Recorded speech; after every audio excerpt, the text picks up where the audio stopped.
from spreading to more people. It's not just our usual influenza season. Plus, keeping it clean. Your best defense to stay healthy. Released on bail, new details on those Canadians detained in Ethiopia. The Democratic presidential race becomes a race to stop Bernie Sanders. I don't think we should have a socialist heading up our ticket. More contenders back out to back Joe Biden on this Super Tuesday. And an appalling trend, the recent rise of racism against Indigenous Canadians. Global National with Donna Friesen. Good evening and thanks for joining us. We begin with the fast evolving developments of the COVID-19 outbreak. Action is now being taken to try to limit the impact on the global economy. The U.S. central bank slashed its benchmark interest rate by 0.5 percentage point today, the biggest one-time rate cut since the 2008 financial crisis. That didn't do anything to calm the markets, though. The Dow Jones closed down almost 800 points, and there's a new warning the virus could cut global economic growth in half. Today, finance ministers and central bankers from the world's advanced economies, including Canada, held an emergency conference call to coordinate a response. Prime Minister Justin Trudeau is reassuring Canadians. We recognize the very real economic impacts of the coronavirus globally. We also recognize that there will be impacts on Canadian businesses, on Canadian entrepreneurs, and we will always look for ways to minimize that impact and perhaps give help where help is needed. There are 6 new confirmed cases in Canada today. The total is now 33. All of them are in Ontario and BC, except for one in Quebec, and all are connected to travel from other countries. The global number of confirmed cases has now surpassed 92,000. More than 3,100 people have died. The World Health Organization says that puts the world in uncharted territory. It says the mortality rate from this virus appears to be more than 3%. And that's much higher than seasonal flu, which kills far fewer than 1% of people affected. In tonight's top story, Mike Le Couteur looks at preparations underway here in Canada for a potential spread. It's the next stage in the fight against COVID-19. Toronto area transit agencies have started disinfecting buses and trains daily to stop any spread of the novel coronavirus. We piloted a special long-acting antimicrobial agent on a train. It was quite successful. It's an additional measure at a time when the federal health minister continues to say the current response is working. The federal government works very closely with provincial and territorial partners on all kinds of different technical governing bodies that help make sure that our systems are ready should we see an outbreak in any community. They say they're ready, but they've yet to lay out a battle plan for a possible outbreak in the way other countries have. So, what's Canada's plan? The basic plan that I understand is the pandemic influenza plan that will be adapted nationwide to deal with this. Now, Dr. St. John helped to develop the influenza plan after the SARS outbreak in 2003. He says it's not time to implement it, but it is time to explain it to Canadians. I think it would give people a sense that number one, there is a plan. Number two, it is a multiple component plan. It deals with the private sector. It deals with security sectors like police, fire, ambulance. He says public health officials are trying to strike the delicate balance between informing the public and causing panic. So far, all of Canada's COVID-19 cases are travel-related, not spread within communities. And that's why some don't think the federal or provincial governments need to take possible next steps. Each province has health protection legislation that enables medical officers of health to put a person into quarantine if they suspect that they may be developing a disease. It's an extreme power that could be used to fight a virus which is spreading extremely quickly. Mike Le Couteur, Global News, Ottawa. Across the border from British Columbia, authorities are scrambling to get a grip on a fast-moving outbreak in Washington state. As of tonight, that state has confirmed 27 cases and 9 deaths. It's the worst outbreak in the U.S., and many of the cases are linked to a nursing home near Seattle. Of the 3 new deaths confirmed today, authorities say 2 were residents at that home. One of them, a man in his 50s, was in the hospital when he died nearly a week ago. Healthcare workers were apparently unaware he had COVID-19, and authorities are now investigating whether any of them were exposed. The UK, which has 51 confirmed cases now, is making clear it expects the outbreak to get significantly worse. And today, the British Prime Minister released a battle plan, including sweeping powers to deal with an emergency. While the vast majority of people who become ill will get better, the UK expects the health system to be stretched, and up to 1/5 of employees could be off work at the same time. Crystal Goomansingh is in London tonight. Crystal? Donna, this is it. 28 pages detailing how the UK government will protect people from the new coronavirus if the situation escalates. It outlines everything from how many people could be infected to how the military will be used to support local authorities. Battle plans in hand, the British Prime Minister unveiled what people in the UK could face during the ongoing epidemic. So the plan has 4 strands: containing the virus, delaying its spread, researching its origins and cure, and finally, mitigating the impact. The urgency to deliver something tangible in the fight against COVID-19 ramped up following the first death of a British citizen last week. He had been on the Diamond Princess cruise ship, and now everyone is being urged to think about how they will cope if 1 in 5 people develops the disease, a worst-case scenario. I get the feeling, I think, that the virus is everywhere, to be honest. And I think it's just affecting different people in different ways. Haslemere, southwest of London, is just one community where a person tested positive. A pub had to be closed and disinfected. Health officials are wondering how care will be provided to dozens of critically ill people. COVID-19 can cause serious lung issues, and the World Health Organization warns even advanced healthcare systems may be taxed. It will be very important for everybody to think not only what we can do to prevent the spread of the virus individually, but also what we can do to avoid too much pressure on the NHS. Right across the UK, people are being told if they think they're infected to call the National Health Service helpline, or if they're here in London, to visit one of the drive-through test locations. The government has outlined an action plan that will be put in place with more details to come if this virus outbreak escalates. Donna? Crystal Goomansingh in London, thanks. In Japan, where nearly 300 cases of the virus have been confirmed, the possibility was raised today about postponing the Olympic Summer Games in Tokyo. Japan's Olympic minister suggested the Games could be postponed until the end of the year.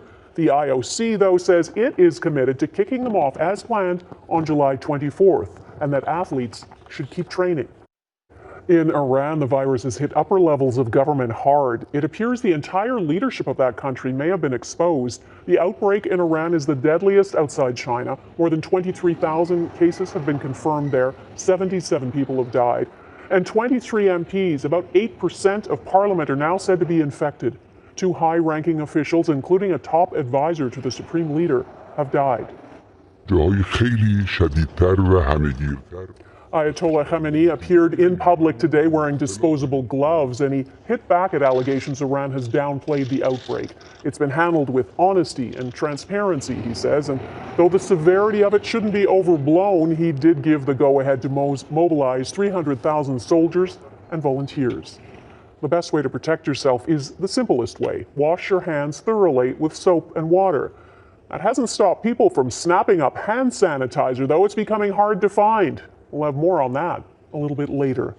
Right now we have a developing news story out of Ethiopia where a group of Canadians were detained last week. They've now been granted bail. They are volunteers with an Alberta-based charity called Canadian Humanitarian. Liam Nixon from Global Lethbridge broke this story and joins me now. Liam? Donna, Canadian Humanitarian confirms bail has been posted for the 10 volunteers and 3 staff charged with practicing medicine without permission and dispensing expired medication. The NGO is hopeful the group will be released tomorrow. However, it's still unknown when they'll actually be allowed to return to Canada. In a statement issued to Global News, James Murphy, whose brother-in-law is detained, says, quote, "This has been deeply distressing for all of us, and we are focusing all of our efforts on getting our loved ones back to Canada safely and quickly." NDP International Development critic Heather McPherson traveled to Ethiopia with the NGO in 2012. She confirms founders Dr. Richard Northcott and Deborah Northcott are among the detainees, along with others from Alberta and BC. She says Deborah was the team leader of her 2012 trip and is a close personal friend. She is an incredible woman, very caring, very genuine, very interested in the well-being of people around the world. Canadian Humanitarian spokesperson Justin Steed says an NGO representative and consular officers have been allowed access to the prison and can confirm the detainees are being treated fairly and humanely, but Ethiopian authorities are suggesting they won't be allowed to leave the country until the investigation is complete. Donna? All right, Liam Nixon in Lethbridge, Alberta, thank you. Canadians are among those hunkered down as a powerful tornado ripped across Tennessee early this morning. At least 25 people are dead and the damage is extensive. A state of emergency is in effect. In the heart of Nashville, a fierce storm front shredded buildings, tore off roofs, and buried people in piles of debris. Schools are closed. Tens of thousands of people are without power. The storm hit fast and it left a trail of destruction 16 kilometers long. Canadian country music star Brett Kissel lives in the Nashville area, and he said it looks like a war zone. All of the giant green signs were down. There was no lights anywhere. The power was out in that whole region. It was crazy to see a bunch of semis were actually upside down. Search teams are going door to door looking for those who are still missing. President Trump extended his condolences to those affected and will visit the area Friday. We have some breaking news from the United States. Polls are closing on this Super Tuesday, the biggest election day on the Democratic primary calendar. It will further narrow the field of candidates likely to take on President Trump. And right now, Joe Biden seems to be the one with momentum. The goal is to win the most delegates. More than a third are up for grabs in 14 states and 1 U.S. territory. California and Texas are the day's biggest prizes. In total, 1,357 delegates will be awarded, a huge chunk of the nearly 4,000 at stake. The results on Super Tuesday don't decide everything, but historically it has been tough for a candidate to recover from a poor performance now. Abigail Bimman is watching the results come in. I voted for Bernie. Bernie Sanders heads into Super Tuesday in the lead. We voted for Vice President Biden. But it's Joe Biden who got a remarkable boost on Super Tuesday Eve. Let's take back this country.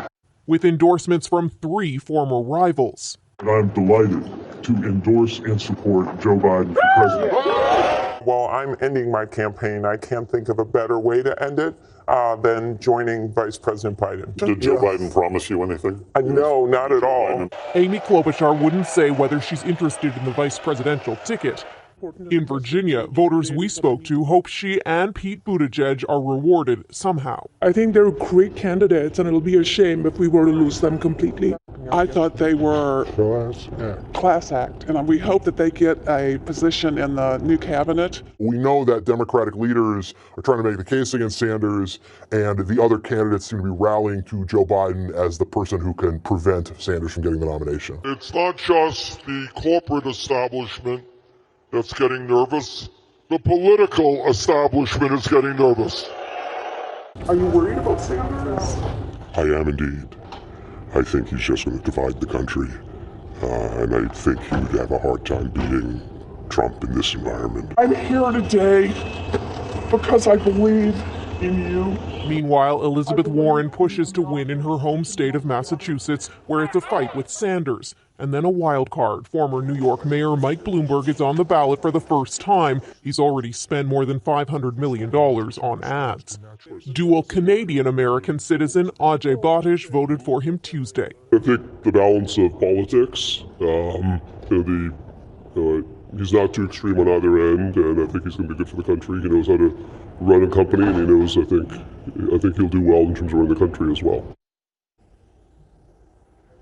And Donna, as you mentioned, we are getting some early results from states where polls have closed. Some of those states, it's too early to call a winner, but important to note that Joe Biden is showing some strength in the South. He's projected to win in Alabama, in North Carolina, in Virginia as well. And no surprise that Bernie Sanders is projected to win in his home state of Vermont, but it could be a while before we have the full results from today's picture. The biggest state, California, 450 delegates. It could take days before we find out what happened there. Donna? All right, Abigail Bimman, thanks. An explosive situation in Indonesia coming up, the volcano triggering warnings on a densely populated island, plus stupid human trick, a stunt that failed to impress the police.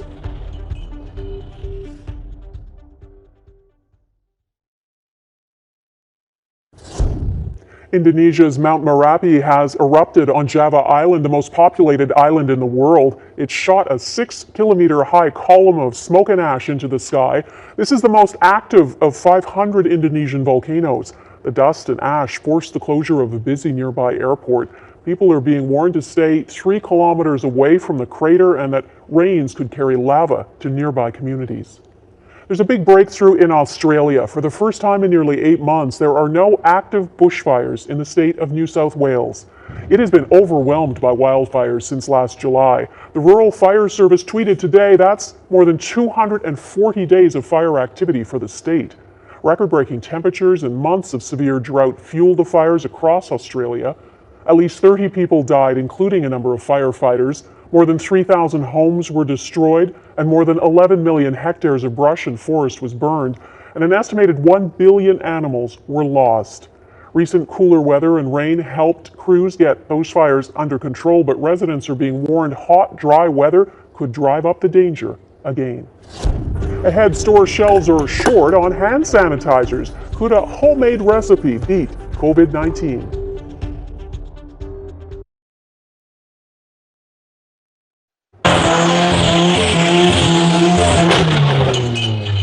Okay, so this is not a stunt. Obviously, anyone should try, and it's landed a Nova Scotia driver in hot water. The man behind the wheel turned himself into the police today. He's facing mischief and other charges. The 39-year-old did get out of that sinking vehicle safely, to the cheers of onlookers, but Mounties certainly weren't impressed. They say the stunt tied up RCMP resources, including a dive team, who put their own lives at risk to make sure no one else was in the water. The risk we all keep hearing about right now is from the coronavirus, and the best way to protect yourself, we're told, is to wash your hands and not touch your face. But if you're not near a sink, hand sanitizer will do. And it seems people are paying attention. Stores are running out. As Ross Lord reports, people are even trying to make their own at home. In Halifax, the squeeze is on. More people are using disinfectants to keep the new coronavirus at bay. As a result, drugstore shelves are either low on supplies or completely sold out. New mother Teresa Bombardier is adding a layer of protection against COVID-19. So I just walked out of there and I bought wet ones, the wipes, the antibacterial wipes for your hands. He's 1.5 years almost, and I'm you want to be extra careful with little ones and people with compromised immune systems.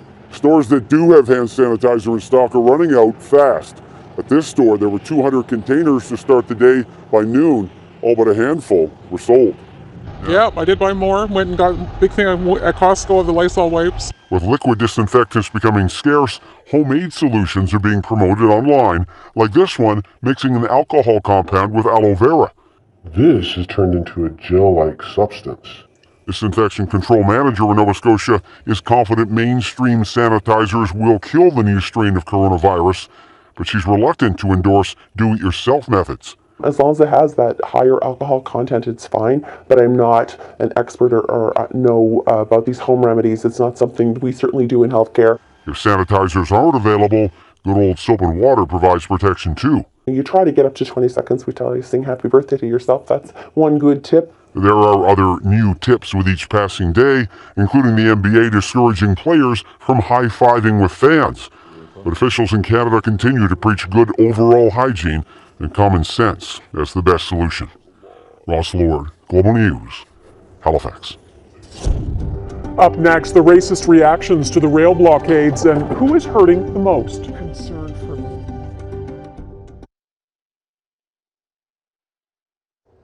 all the attention that's been paid to the hereditary chiefs in northern BC and the rail blockades that have happened in support of them has elevated the discussion about Indigenous rights and title. Many people think it's about time. It has raised awareness, but it's also led to a backlash. Tonight, Heather Yorks West looks at the surge in racism Indigenous Canadians are enduring.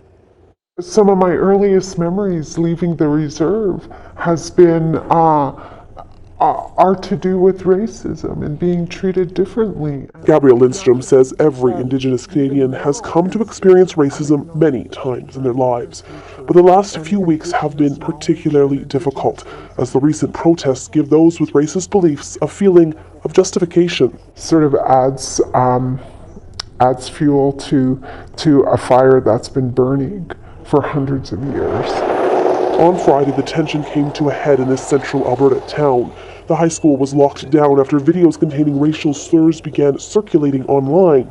Those monitoring social media channels say online racism towards Indigenous people has become rampant. A lot of comments were like inciting violence. People had open profiles. They didn't seem to be worried about sort of like what they were saying and who was looking at it.